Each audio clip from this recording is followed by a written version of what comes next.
All right, let's talk about something that's probably sitting in your kitchen right now, something you see almost every day, sugar. Because today, we're going to pull back the curtain on the surprisingly deep story hidden inside those bags of white and brown sugar. You know, it all kind of starts with a question every baker has asked themselves. Do I want a soft, chewy cookie or a light, crispy one? Well, believe it or not, the answer to that simple question unlocks this incredible story about science, a pretty wild history, and yeah, a little bit of marketing magic. So let's dive right in with part one, a tale of two sugars. We're going to get to the bottom of what really separates these two pantry staples, and I think you'll be surprised by how similar and yet how totally different they are. Okay, so here's the thing. Whether it comes from sugarcane or sugar beets, at a chemical level, both white and brown sugar are basically the same stuff. They're mostly made of a molecule called sucrose.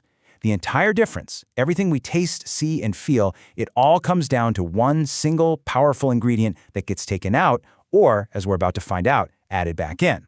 So how do we get there? Let's trace it right from the beginning, from the field to the factory. Following this journey is how we can pinpoint that exact moment where the paths of white and brown sugar split. So the process starts, by squeezing all that sugary juice out of the plants. Then that juice gets boiled down into a really thick syrup.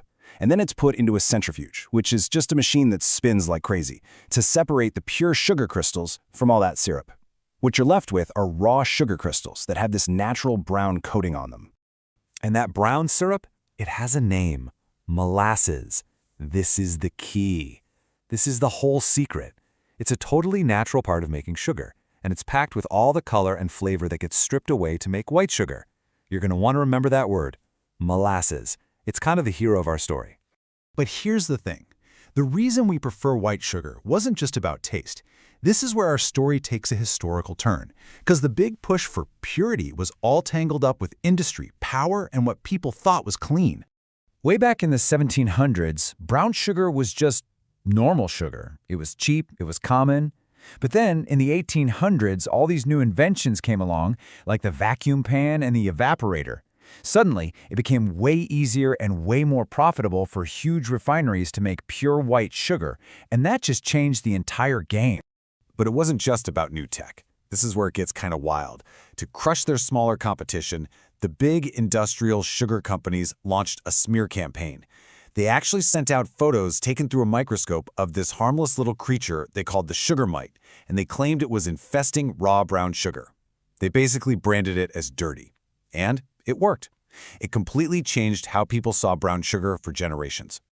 Now, you really can't talk about the history of sugar without acknowledging its deep and frankly brutal human cost. The world's craving for this white gold was a huge driver of the transatlantic slave trade. This quote from an art installation at the old Domino sugar refinery is just a really powerful reminder of the people behind the product. Okay, so let's bring all that history right back into our modern kitchens. This is where we get the big reveal, and this is where all these threads connect right back to that cookie question we started with. And here it is. Get ready for the big twist. That bag of brown sugar you buy at the grocery store, it isn't actually less refined. Most of the time, it's fully refined white sugar that has had a very specific amount of that key ingredient, molasses, mixed back into it. Yep, that natural brown sugar is actually a completely manufactured product. So that, of course, leads to the big myth. Is brown sugar healthier? Well, while that molasses does add tiny, trace amounts of minerals like potassium and calcium, the amounts are so small they're basically insignificant for your health. And calories? They're pretty much identical. So, if it's not about health, what is the molasses actually doing? Well, it gives brown sugar a superpower.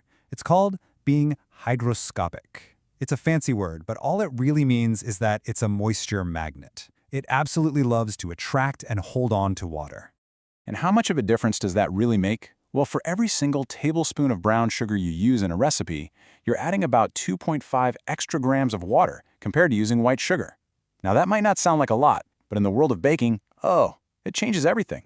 So here's the bottom line. That extra moisture from the molasses is exactly what gives you soft, chewy, dense cookies and cakes.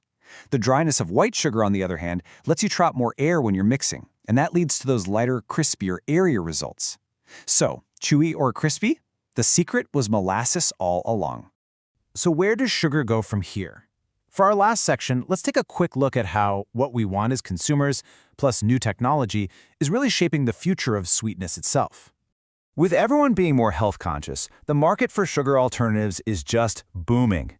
I mean, just look at this chart. This is the projected growth for what are called low glycemic sugars, the ones that have less of an impact on your blood sugar. We're talking about a market that's expected to basically double in the next decade. And the innovation here is moving so fast. We're seeing this huge push for plant-based sweeteners from things like coconut or agave, the rise of functional foods that have added benefits, and even new tech that's trying to personalize our nutrition or just reduce the sugar in our favorite foods without ruining the taste. So from a bitter industrial past to the simple science of a perfect cookie, it's pretty clear there is a huge, complex story hiding in every single spoonful. Which really only leaves one question. After all this, are you ever going to look at the sugar in your pantry the same way again? Don't forget to like and subscribe for more How Meets History.